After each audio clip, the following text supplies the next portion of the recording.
पानी अगर सेंट्रल का इशू रहता, क्योंकि नदियाँ जब चलती हैं तो पानी अपना रास्ता खुद बनाता है। वो कोई स्टेट की सीमा को नहीं देखता, वो कोई प्रदेश की सीमा को नहीं देखता, वो कोई देश की सीमा को नहीं देखता। इसलिए सेंट्रली उसकी अगर मॉनिटरिंग होगी तो उसकी सेंट्रल की एक व्यवस्थाओं के नाते से उसका सारा काम होगा और उसके आधार पे सारी योजनाएं बनेगी। अब आवश्यकता इस बात की है कि सेंट्रल पारदर्शिता के साथ काम करे और किसी भी स्टेट का जो उसका वाजिब हक है वो उसको मिले, ये इसकी मॉनिटरिंग की ज़रूरत है। निश्चित रूप से जो है वो एक ऐसा प्लान बनना चाहिए जिसके अंदर क्या है कि बारिश का पानी जो वेस्टेज जा रहा है उस बारिश के पानी को रोका जाए। जिन प्रदेशों में बहुत ज़्यादा पानी की दिक्कत है उन प्रदेशों का स्पेशल एक्शन प्लान बनना चाहिए जिससे पानी जो है वेस्टेज नहीं हो बरसात का और उन प्रदेशों की तरफ डाइवर्ट हो। निश्चित रूप से केंद्र को सबके साथ समान व्यवहार करना चाहिए। कई प्रदेशों का विवाद अभी भी जो है वो पानी के मामले में एक प्रदेश से दूसरे प्रदेश का बना हुआ है लंबे समय तक और उसका निदान सरकारें बदलती रहती है। कई बार सरकारें ऐसी है कि प्रदेश में भी सरकार एक पार्टी की होती है, केंद्र में भी एक पार्टी की होती है, लेकिन उसके बावजूद भी वो विवाद पानी के वहाँ के वहाँ बने हुए हैं। इसलिए निश्चित रूप से पानी के लिए एक समान नीति, समान योजना बननी चाहिए जिससे देश के अंदर पानी का जो उपयोग है वो समान रूप से हर प्रदेश में हो सके। एक बात की जाती है कि जब भी पानी की समस्या पर बात हो, हर सरकार कहती है नदियों को जोड़कर बात की जा सकती है। चर्चा के दौरान भी ये मसला उठा था, मैं इसी पर आगे बात करना चाहूँगा। अलका जी, सरकार का क्या विजन है? नदियों को जोड़ने की बात की जाती है, अटल जी इससे पहले भी बात हुई, अटल जी के दौरान बात हुई, बाद में ठंडे बस्ते में मामला रहा। नरेंद्र मोदी भी यदा कदा जिक्र करते हैं, हजारों करोड़ रुपए इस बात के लिए बहा दिया जाता है कि गंगा एक दिन साफ होगी, लेकिन गंगा के सूरत हाल हमें चंद रत्ती भर भी बदलते नजर नहीं आते। ऐसे हालात में क्या उम्मीद करें? अश्विनी जी, इसमें देखा जाए तो हम आप और हम जैसे सभी लोग इसके लिए जिम्मेदार हैं, क्योंकि सरकारी योजनाओं के हिसाब से या सरकार के विजन के हिसाब से जनता की सहभागिता उसमें बहुत जरूरी है। इसलिए गंगा की सफाई का अभियान तो ये है। बाकी नदियों को जोड़ने की जो बात माननीय अटल जी ने की थी, अगर उस वक्त इसकी शुरुआत हो जाती तो निश्चित रूप से थोड़े से सूरत हाल सुधर सकते थे। आज भी देखिए आप, एक तरफ बाढ़ की स्थिति और एक तरफ सूखा है, तो अगर उसका डिस्ट्रीब्यूशन सही तरीके से हो जाता तो आज इतनी विकट स्थिति नहीं होती। मैं वही बात कर रहा हूँ, अगर केंद्र को हक मिला तो क्या ये डिस्ट्रीब्यूशन कर पाएंगे आप लोग? क्या राजनीतिक इच्छा शक्ति आप में है? क्या अगर मध्य प्रदेश में शिवराज सिंह नाराज होते हैं तो नरेंद्र मोदी इतनी कुव्वत रखते हैं कि उनकी नाराजगी झेल पाएंगे? सवाल इस बात का है। नीतीश कुमार रूठ जाते हैं तो क्या मना पाएंगे? निश्चित रूप से ये एक राजनीतिक विषय नहीं हो के ये संवेदनशीलता का सबको परिचय देना चाहिए, क्योंकि पानी एक ऐसी चीज है जिसको हम पैदा नहीं कर सकते। मैं सहमत हो सकता हूं कि हाइपोथेटिकल थॉट है, एक तरह से हम लोग उम्मीद कर सकते हैं कि ऐसा होगा। नहीं, हमने शुरुआत की है। आप देखिए, हमने शुरुआत की है, अभी बातचीत होगी, उसके बाद रिजल्ट्स आएंगे।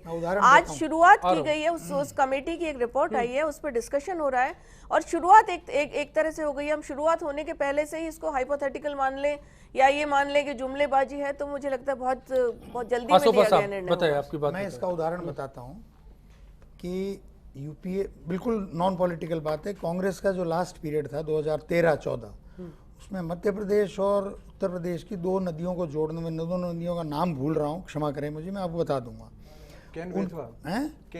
केन बेतवा, यस एग्जैक्टली, उनको जोड़ने का प्रिंसिपली तय हो गया था। दोनों मुख्यमंत्रियों की कॉन्फ्रेंस हो गई, उनमें थोड़ी असहमति नजर आई। शरद पवार जी की अध्यक्षता में एक कमेटी बनी जिसमें वाटर रिसोर्सेज मंत्री भी थे और ये हुआ कि इनको सबको बैठा के मनाया जाए।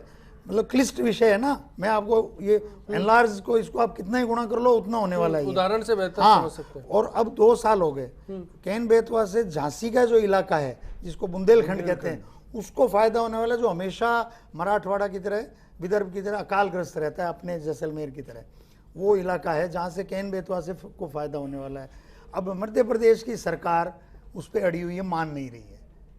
आप देखिए, वहाँ मुलायम सिंह जी के लड़के की सरकार होगी, उसका कोई सरोकार मोदी जी को नहीं होना चाहिए, क्योंकि पूरे बुंदेलखंड में बीजेपी के, बांदा हो, कोई भी जिला हो, झांसी हो, वहाँ बीजेपी के एमपी हैं। आपको माइलेज मिलेगा उसका। कांग्रेस जो नहीं कर पाई 1.5 साल प्रोजेक्ट रिपोर्ट बनने के बाद, आप 2 साल में अपने मुख्यमंत्री को नहीं मना सके, शिवराज सिंह चौहान को। मुद्दे पर आइए आप जी। तो मेरा मतलब ये है कि जब आप केन बेतवा नहीं कर पा रहे हो तो वैसे एक्स्ट्रापोलेट करो, पूरी कंट्री में अपन कैसे इंटर उम्मीद कर लीकिंग सकते का हैं? जो पूरे मामला भारत में एक राय कैसे तो हो सकता मैं है? जो समझ पा रहा हूँ कि इनके सामने जो बात आ रही है कि हम केन बेतवा नहीं कर पा रहे हैं तो बड़े काम कैसे करेंगे। तो रिवर का जो सब्जेक्ट है इसको सेंट्रल की बजाय कंकरेंट में लो। तो मैं अभी भी ये सुझाव देता हूँ, मैं मेंबर ऑफ पार्लियामेंट नहीं हूँ कि भाई उस समिति में होता, तो मैं ये कहता कि सेंटर को कहो कि पहले सेंट्रल सब्जेक्ट है ये 56 नंबर लिस्ट में 56वें नंबर पे, अपनी पहले ताकत उसमें का एफर्ट करो, एहसास कराया जाए। हाँ उसमें एफर्ट करो ताकि समवर्ती सूची वाला संविधान संशोधन भारत में बड़ा इम्पैक्टिबल सॉल्यूशन है। नहीं तो कर सकती है ना, पोल्यूशन कंट्रोल बोर्ड का लाके दिया है ना उन्होंने। राठौड़ साहब, पार्लियामेंट जामवंत में बनने की जरूरत है, हनुमान को शक्ति का एहसास कराए, केंद्र सरकार को जगाया जाए। 56 को इनेक्ट करो। आऊंगा उपाध्याय साहब आपके पास में। राठौड़ साहब, जो सुशील आसोपा साहब ने बोला उस पर मैं आपकी राय जानना चाहता हूं कि क्या संभव हो पाएगा ऐसा? ऐसा है कि बिना अमेंडमेंट किए भी सेंट्रल गवर्नमेंट के पास में पावर है, और उसका एक सीधा उदाहरण है पोल्यूशन कंट्रोल बोर्ड। पूरे देश में हर राज्य में बनाया है उन्होंने, वो बिना अमेंडमेंट के ही किया है, उनके पास में पावर है ना वो उसमें किया है। ईपीए है, EPA was enacted in provision of environment protection act 1986। हाँ, ये पार्लियामेंट ने पारित किया है 56 में। मैं ये कह रहा हूँ नहीं पारित किया तो इसमें भी पारित कर लेना। 56 लागू क्यों नहीं करते? मैं ये कह रहा हूँ सरल है, तो ये कंकरेंट का। राठौड़ साहब, आपको क्या लगता है समस्या समाधान होगा इससे? नहीं, लड़ाइयाँ समाधान हो और जाएगा, करेंगे, मैं बताता हूँ। लेकिन इसका लिमिटेड होगा। इसमें कंफ्यूजन ये दूर करना पड़ेगा कि आप क्या सिक्योरिटी चाहते हो। अगर ड्रिंकिंग वाटर सिक्योरिटी चाहते हो तो कुछ और आपको प्लान करना पड़ेगा, और आप इरिगेशन फूड सिक्योरिटी चाहते हो तो कुछ और प्लान करना पड़ेगा। ड्रिंकिंग वाटर सिक्योरिटी चाहते हो सब जगह ड्रिंकिंग वाटर, तो उसकी समस्या पानी कमी के कारण नहीं है, मैनेजमेंट के कारण। तो इसलिए ड्रिंकिंग वाटर में अगर मैनेजमेंट की समस्या है तो आप कॉन्स्टिट्यूशन को हम हर मर्तबा एक बात सुनते हैं कि नदियों का पानी व्यर्थ बह जाता है, समुद्र में चला जाता है। ये गलत है। देख, ये पानी अगर नदियों का पानी समुद्र में नहीं जाएगा, इसको कहते हैं एनवायरमेंटल फ्लो, तो आपके यहाँ खेती कभी नहीं हो सकती, इतना साल्ट हो जाएगा। तो इसलिए समुद्र में तो जाना जरूरी है, उसको बहना जरूरी। पानी कभी वेस्ट नहीं जाता कहीं भी, कहीं भी। वो हम ये बार बार ये शब्द यूज करते, पानी वेस्ट कहीं नहीं जाता। किसके नजरिए से देख रहे हो? ये हो सकता है मेरे गांव में पानी नहीं मिल रहा, मेरे शहर में नहीं मिल रहा तो वेस्ट है, लेकिन किसी और को मिल रहा है। ये पानी कभी वेस्ट नहीं जाता। तो ये आप किसकी दृष्टिकोण से, अगर मुझे स्टेट मैनेज करना है तो मेरा दृष्टिकोण मतलब कहीं ना कहीं जाएगा। मानवीय संसाधन के रूप में कैसे इस्तेमाल किया जा सके, सवाल इस बात का है। और क्या केंद्र को अधिकार मिल जाएगा तो मानवीय संसाधनों के लिए बेहतर तरीके से पानी उपलब्ध हो पाएगा? अगर राज्य नहीं मैनेज कर पाते तो केंद्र को अधिकार मिल जाना चाहिए। अगर राज्य मैनेज कर सकते हैं, पॉलिटिकल कंसेंसस बन जाता है तो कोई दिक्कत नहीं है। और ये सब ने अभी जब ये रिवर बेसिन एक्ट आ रहा है जिसको मान रहे हैं, ये लास्ट 12th प्लान के अंदर गवर्नेंस, जो वाटर गवर्नेंस के अंदर जो ये बदलाव लाने का कहा, हर स्टेट को रिवर बेसिन एक्ट लाना है, तो अगर ये करते हैं तो काफी समस्याओं का समाधान हो सकता है, लेकिन उसमें हम सीरियस नहीं है। सुरेश उपाध्याय साहब, चलिए आपका रुख के साथ ब्रेक पर जाऊंगा। थोड़ा विषय मुझे लगता है कि बहुत ज़्यादा राजनीतिक में होगा। जो केन बेतवा का जो विषय आसोपा जी ने रखा है, उनको पूरी जानकारी है नहीं उस विषय में क्या हुआ। मैं इस विषय को चर्चा भी नहीं करना चाहता। सुपरफिशियली बात करके कुछ बता दिया और केंद्र की गलती निकाल दी, उस पर चर्चा मैं बिल्कुल नहीं करूँगा। पर गलत विषय रखा है इन्होंने। मेरा ये कहना है कि सरकारों से ज़्यादा जिम्मेदारी हम सबकी है। हम राजस्थान में रहते हैं, जैसलमेर में एक हमें इंजीनियरिंग में एक सब्जेक्ट पढ़ाया जाता है खड़ीन। जैसलमेर के पालीवाल ब्राह्मण्स ने आज से सैकड़ों साल पहले, वहाँ पानी कम होता है, एक खड़ीन बनाई जो इंजीनियरिंग में आज पूरे विश्व में पढ़ाई जाती है। एक छोटी सी रेतीली मिट्टी में पानी भर करके पानी को स्टोर किया, उससे नमी गई, उससे खेती की। आज नदियों का बंटवारा कौन करेगा? इससे ज़रूरी ये है कि जो पानी हमारे पास उपलब्ध है, हर जगह एक जैसी बारिश नहीं होती, प्रकृति से हम लड़ नहीं सकते। इस राजस्थान में ऑन इन एवरेज बांसवाड़ा में 45 इंच बारिश होती है, 40 इंच बारिश होती है, कभी 100 इंच भी होती है, लेकिन कुशलगढ़ क्षेत्र में पीने का पानी नहीं मिल पाता।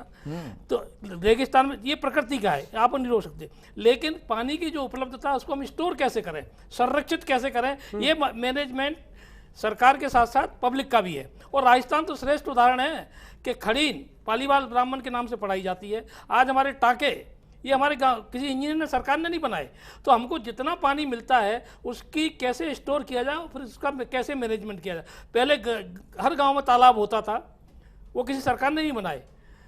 गंगा सिंह ने नहर बनवाई, तब उस समय न तो कांग्रेस थी न बीजेपी थी, आज भी इन्होंने सोच था बनवाई, लंबी बनवाई। उस समय के जितने डैम बने हैं पूरे साल नहीं भरते, खाली रहते हैं, पर एक बार भरने के बाद 7 साल तक पानी स्टोर होता है। चाहे हमारा जोधपुर का जसवंत सागर हो, चाहे अन्य किसी भी डैम को ले लो। वसुंधरा जी के दादाजी ने नहर बनवाई, जहाँ का मैं स्वयं रहने वाला हूँ। 100 किलोमीटर नहर, 1 लाख हेक्टेयर का इरिगेशन पिछले 150 साल से हो रहा है।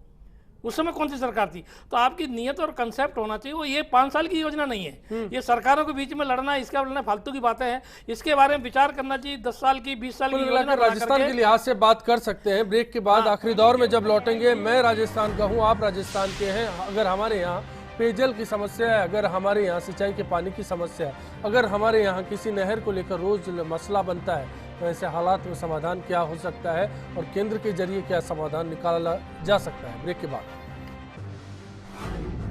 पानी की किल्लतें इसलिए हैं कि उनका सामर्थ्य होता है, हर राज्य का अपना अपना अलग अलग होता है। पड़ोसी राज्यों को नहीं देती है पानी। अगर ये केंद्र सरकार के अधीन आ जाए तो पानी की किल्लत खत्म हो। राज्य में पानी की बहुत कमी है और हर जगह, घर गांव में हर जगह पीने के, नहाने के लिए पानी की सुविधा नहीं हो पा रही है। ये सुविधा राज्य सरकार की बजाय केंद्र सरकार को सौंपनी चाहिए, जिससे पानी की पूर्ति हो।